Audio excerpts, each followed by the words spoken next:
clear for liftoff.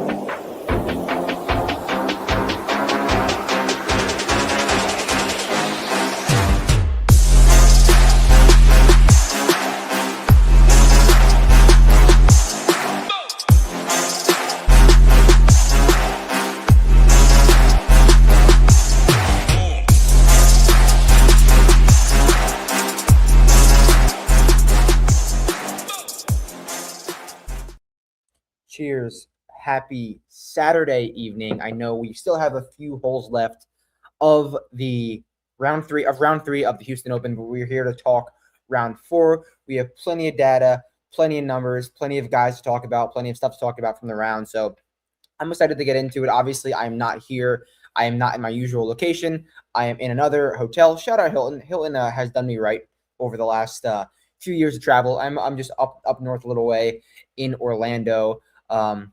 Have a nice weekend off, so it's nice to, not be catching a flight every once in a while. So we're here enjoying the time off and getting ready to gear up for the next Boots trip, which is just a few weeks away. Well, let's not waste any more time. Let's bring up the screen. Actually, I know what we have to do is share the screen because, oh no, we're dialed. I know in the past we have messed up with the screen share, but especially when we have only one screen to share from, we don't have our normal dual monitor like we are at home, but we have the round 3 scores, not all of them yet, but we have the rounds of the day. We know exactly what we are looking for in terms of round 4 scoring. There's not much to change from round 2 to round 1 to round 3 to round 4. It's all very similar. It's literally pure nuke it and then get hot with the irons or get hot with the flat stick. There's very few guys that are not having that. They don't have that baseline of A, and that was Paul Waring today. Paul Waring this is just a phenomenal putting performance. He's gaining 8 strokes putting through 3 rounds, and this is just another round fully based on the putter. He had a fine ball striking, nothing crazy though. It wasn't the separator. Then he had a top 10 putting performance. But look, if you see guys like this, I mean, we know Nikolai's a bomber. Chris Gotterup, obviously a bomber. I'm sure his driving distance was phenomenal today. So sorting by Chris Gotterup's driving distance, yes, 3rd in the field in driving distance, and then he found it with the approach. There's some other guys too, like Sudarshan. He is a bomber. He hits the ball really long. He was top 20 in driving distance today, I believe, 21st in driving distance, and he paired that with the hot irons as well. So these guys are just doing the same thing. They're just nuking it and getting hot somewhere else. I want to see Sam Stevens, though, because I don't think Sam Stevens fits that build exactly. He's probably all green. Sam Stevens, no, he was top 20 in driving distance, too. Even when someone catches me off guard, top 20 in driving distance, and then had a nice top 13 putter, top 18 approach. So, it's just nuke the driver and then figure it out with the irons or the flat stick. Sahith as well. He had to have been a long hitter. We know he hits the ball a long ways when he's going. Sahith was 18th in driving distance. Johnny Kiefer as well. Johnny Kiefer. Look, Johnny Kiefer. 11th in driving distance. Then he had a nice putter, nice irons. These two guys had rounds, Burgoon and Danny Willett. Those guys were like Waring. They were the national flatsmen. They got really hot with the flat stick, which is around that. We're never gonna predict. We're never gonna be on those guys that are just like, all right, let me just gain 4 strokes putting today and do nothing else. But you could see a majority, I would say 75% of the rounds of the days are long hitters off the tee, pairing it with either good shorter irons compared to the field or a nice flat stick. But you got to be long. That is what we are going to be looking for going forward. Let's talk wave split from today. And we're 2 for 2 the last 2 days. Thursday, we got it wrong. So let's victory lap it while we can. But this PM cooked again in round 2. We got this right, and it was a really, really big difference from the AM. We saw it was it was similar to yesterday in terms of slight wave split, but I was like, it's going to be a little bit more pronounced in round 3. And that was quite obviously the case. I mean, obviously scoring's not done yet, but this is well over a stroke difference from the AM guys to the PM guys. And that might not be the case tomorrow. Let's look at the weather for tomorrow. We have Memorial Park Golf Course around Houston. And now look what we have here. 8 a.m., we have the weather with the wind blowing 4 miles an hour, 5 miles an hour, which is fine, gusting 11 to 16, gusting 8 to 16, nothing crazy. And then once it's noon, once it's 1, where the leaders start to go off, the wind's going to pick up a little bit. it's going to get up towards, they're not going to play around 6 p.m. They'll be finishing, but it's going to get towards 8, 9 more consistently versus the 3, 4, 5. And then the gusts are going to get a lot deeper. This is more similar to what we've seen like all day today and all day and in the morning and the PM today. It's not too easy out there. Like we're seeing guys struggle in some spots. So I do think the AM is going to cook heavily tomorrow. AM is going to cook heavily tomorrow. So that makes us pose the question and ask ourselves, like, what is the, obviously stats are one thing, but what is the strategy we're going to take in terms of building, in terms of wave stack, in terms of round 4 scoring? Because we know round 4 scoring is a little bit different than round 1, 2, 3 scoring. Obviously, there's placement points. And the last few weeks, I don't know if you remember me saying, I've been like, all right, I think these top 10 guys are going to kind of stay top 10 guys. They're going to, if you start at T9, you're going to finish around T9. Like this top 10 stays steady. I'm not saying the winner is going to win. Like, obviously, that hasn't been the case in Florida, but the top 10 has held fairly steady. Tomorrow, I think that is going to be different, similar to what we saw at Riviera, and we had that Colin Morikawa backdoor who cashed us big time. So I think there's going to be a real route for the guys to come out in that morning wave, go out earlier, and post a number. Like, although this golf course is showing some teeth, there's 65s out there. Like we've seen a course record this week. If you're in position, if you're nuking it, if you're giving yourself looks on the greens, there's no reason you can't roll enough putts in. So I am down for chasing that AM wave, going with guys who are going to nuke and post the numbers, and then maybe pairing them with 1 or 2 guys in the top 10 to get those finishing position points. I hope that air conditioner is not too loud because I can hear it. So I'm going to get a little closer to the camera and try to talk into the camera a little more. Obviously, I don't have a mic right now. So TLDR, AM, PM, wave split tomorrow. I'm going with guys from outside the top 10, outside the top 20 to post a nice round and pair it with a guy inside the top 10. So let's talk some contest selection before we get into the rest of the stream. Some interesting contests. I really want to talk about this 3K Albatross $12 single entry. Look at what 10% of first place is. 10% of first place is at 40th. Usually we see this anywhere from like 7th, 6th to 10th place. This is a really well-structured contest for you to cash fairly. It's so hard to win, obviously, but you know how many times you have a 15th place finish, a 28th place finish, and you're barely cashing. Now, if you finish 28th at about 294 people, you have a good chance to cash. Like, let's see, it pays out 70 spots, so 70 divided by 294 is roughly what? Sorry, that's 394. 70 divided by 294 is 23. So it pays out the top 24%, which is fairly standard. I don't hate that at all. And this structure is just like, I personally don't like a top-heavy contest. I know some of you guys might like a top-heavy contest, but for me, I think this is really a solid contest. And then we have the $10 18 max. I don't really talk about this every single show, but sometimes the contests are better, sometimes they're worse. This is tried and true, always solid. 1,000 up top, 100 to 10th, nice 10% to 10th place.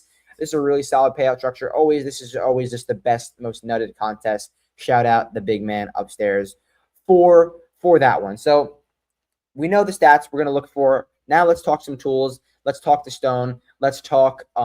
Let's get the code up. Let's get the code up to show you guys some of these tools over at the great site of shipitnation.com. And the stone. Hold on.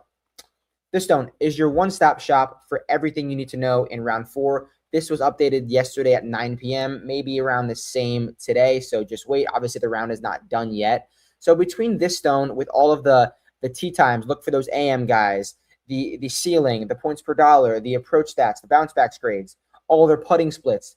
The only place you can get this is shipitnation.com. And what this is going to do is help you build the player pools on top of the projections. The showdown projections will help you build a player pool, and these are automatically uploaded in to SaberSim, which you can get for free right now with code BOOTS. So use that. And as always, the slate plan. The slate plan is up right now. I know we had some guys running a little bit today. I don't know if we had any rounds of the day. We had a few decent runners. Obviously, yesterday was a great day for the slate plan. There's never going to be a day where all 3 of these are aligned. All 3 of these have the answers. It's on you guys to use the stone, use the projections, and use the slate plan to build your player pool, and then put it into SaberSim and find the guys. And say you like 5 guys, say build 1 lineup. Say you like 15 guys, build 5 lineups. So it's how many guys you like. It will help you dictate your contest, as Tambo has been saying so much recently, and I've really been taking a real liking to that statement. Baseball is back. We've seen guys. I mean, we saw someone at Chip It cash for 100K. I know he is a Ship It Nation truther, a contributor, I believe. I think it's Ham Hog. I'm not sure exactly who that was, but you guys know who that is. Shout out you for cashing in the college basketball streets. That I just stay in the golf streets and just try to give you a little bit of content. But use that. You can get all of the sports and cash with them over in college basketball. Baseball is back. I know guys are cashing in baseball already. If you just want the golf PGA plus optimizer, use code BOOTS. You can try it for free right now. So the next thing we want to do before we get out of here is talk about the stats, talk about some guys that make sense right now, make sense for round 4. So I want to start at the bottom, actually, because I do think there's a real world for guys to come from this. These guys are obviously playing worse. The stats aren't going to be as good, but to come out and chase. One guy that already catches my eye, he's got the L tag, which means long. He is long off the tee, Jesper Svensson, and he is about average on approach, average on the greens. That tells me he's not doing anything too poorly, but he has room to grow. I see that question. I'll get to it right now. He has room to blossom. He's not like losing 3 strokes on approach. Like I said today, I don't want to, like I said yesterday, I don't want to chase Aldrich Potgieter, who's losing 3 strokes on approach, but losing 3 strokes on the greens, but doing everything else great. Oh, he's going to nuke the slate. He's not going to nuke the slate. He's not just going to magically find it on the greens. Minwoo or Nat to go nuclear tomorrow. If I had to pick one off the top of my head, I'm not going to say like, yes, one of them will, but if I had to pick one of them, Minwoo is gaining strokes across the board. Nap, let's see what Nap is doing. Nap finished, I think, kind of strong after that slow start. I would go with Jake Knapp. I really would, because he's going to go out a little earlier than Minwoo. They're going to have very similar points, but Knapp is going to be less owned for sure. Knapp's going to be less owned. Minwoo is going to be higher owned, but I think they're going to have very similar points. I think Knapp makes a few more birdies, but Minwoo might get some of the finishing position points. And say Knapp scores 40. I'm just saying a number. Knapp scores 40. Minwoo scores 40. I'd rather have that Knapp scoring 40 at 3% than Minwoo scoring 40 at 15%. Those are just random numbers, but I think Knapp will be under-owned in term than Minwoo. So Jesper Svensson, I like towards the bottom. Let's find some more guys that I like towards the bottom. Kurt Kitayama, I don't care that he's losing 2.1 strokes off the tee. I'd be worried if he's losing 2 strokes on approach or on the greens, because he's long. This 2 strokes off the tee had to have been from some water balls or something like that. The length is all that matters at Houston. So he's hitting his irons great. He's not squandering strokes on the greens. He's just having a slow week on the greens. I think Kurt, I think Jesper are great guys to go out early and potentially post one of those nuke rounds as well.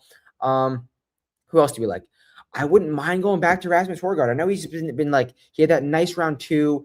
He's just been like kind of fluttering with nice rounds. He's gaining strokes where you want him to gain strokes. He's not putting horrifically. He has plenty of room to gain 2 strokes putting. Like, he's not losing 2. I don't mind that minus 2.9 strokes putting from Rasmus Højgaard, and he's long enough for sure. Sam Burns, like, he's putting greatly. He's hitting his irons fine. Like, why can't Sam Burns gain 3 strokes on approach? He's done that many times in his career. He can surely do that. He's not hitting his irons bad. I think it's a great spot for Sam Burns to post something low, post something early, and then we've seen Sam Burns go out early and win the golf tournament, actually in Texas. So I don't mind that at all. Sam Burns at 4 under to finish something as well. Who else? So this is better from Aldrich. Now I wouldn't mind going to Aldrich because he did gain a little bit of strokes putting in round 3. I mean, just confirm that, because he was really bad on the greens. Yeah, he's coming back to earth in terms of the putter. The approach and the around the green let him down in round 3. But now this profile for Aldrich is a lot more, okay, let's carry that putter that we had in round 3 and pair it with the ball striking we had in round 1 and 2. This is a much better profile for Aldrich Potgieter going into round 4. Let's look towards the top, because although I do want to chase some guys from the back, we're going to have to go with 1 or 2 guys around that T10, around that top 5 spot. And I don't mind Adam Scott at all. Adam Scott's gaining strokes in all the right categories. He's still very long off the tee. I hate his putter, but we saw what he did in California. He can get hot off the tee. Hot in the greens at any time. So I'm down for Adam Scott up top, as well as if I have to pick between, do you need a Gary Woodland or Nikolai Hurgard? I don't know if you do, but if I have to pick one of them, I think it's going to be a Nikolai Hurgard. I really do. Although I don't like Nikolai Hurgard, like off of nice rounds, he's going to be playing with the leader. He's going to be playing from behind, so he's going to be aggressive. And aggressive Hurgard means one of two things. He's going to shoot one of the better rounds of his slate, or he's going to go backwards. And everyone knows that. So Woodland will be the higher owned guy up there, in my opinion. Therefore, yeah, it could very well be match play as well, because one stroke, one hole, he can be the leader. But I think Nikolai, knowing he's behind, is going to make him play more aggressive, which could be it's a risk. It's a risk you have to take, and it's what I'm willing to take. So I'm going to go with Nikolai in that regard. As always, one golfer that I am on. Yesterday, I went right to it on accident because I just was talking about someone that I liked. And I was like, oh, I see them right there. Let's just talk about him. All right, one golfer that I am on. Let's bring the screen back up and see if you can guess the player from the stat line.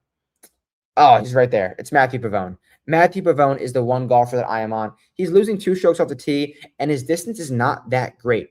But one thing we know about Matthieu Pavon is he's generally pretty long off the tee, and he's gaining strokes on approach, gaining strokes putting. It worries me a little bit that he's a little bit less than he normally is in terms of distance, but Pavon has always been a long hitter. He's been that in his entire PGA Tour career, so I see no reason why he can't tap into that length and tap into the okay approach play, okay putter, and potentially find a 66 out there at $6,700. So Matthieu Pavon is the one golfer I am on. Yeah, shout out to Sudarshan. I've talked about him the last few days, and like I don't think, remember this take, I don't think Sudarshan is going to win anytime soon, but I think he's going to be a great showdown play, a great like top 20 guy, top 10 guy. I don't think he has the guts truly to close it out in round 4. That's my take with Sudarshan Yelamaraju. So Pavon is the one golfer I am on. The song of the day, as always, is going to be, because I'm wearing a Not Enough Space shirt, Weaponize Your Rage by Not Enough Space. I know we got some love in the chat, in the comment section last night for yesterday's song of the day. So as always, thank you for watching. As always, ship it, and I'll catch you guys Monday for the Valero. Peace out.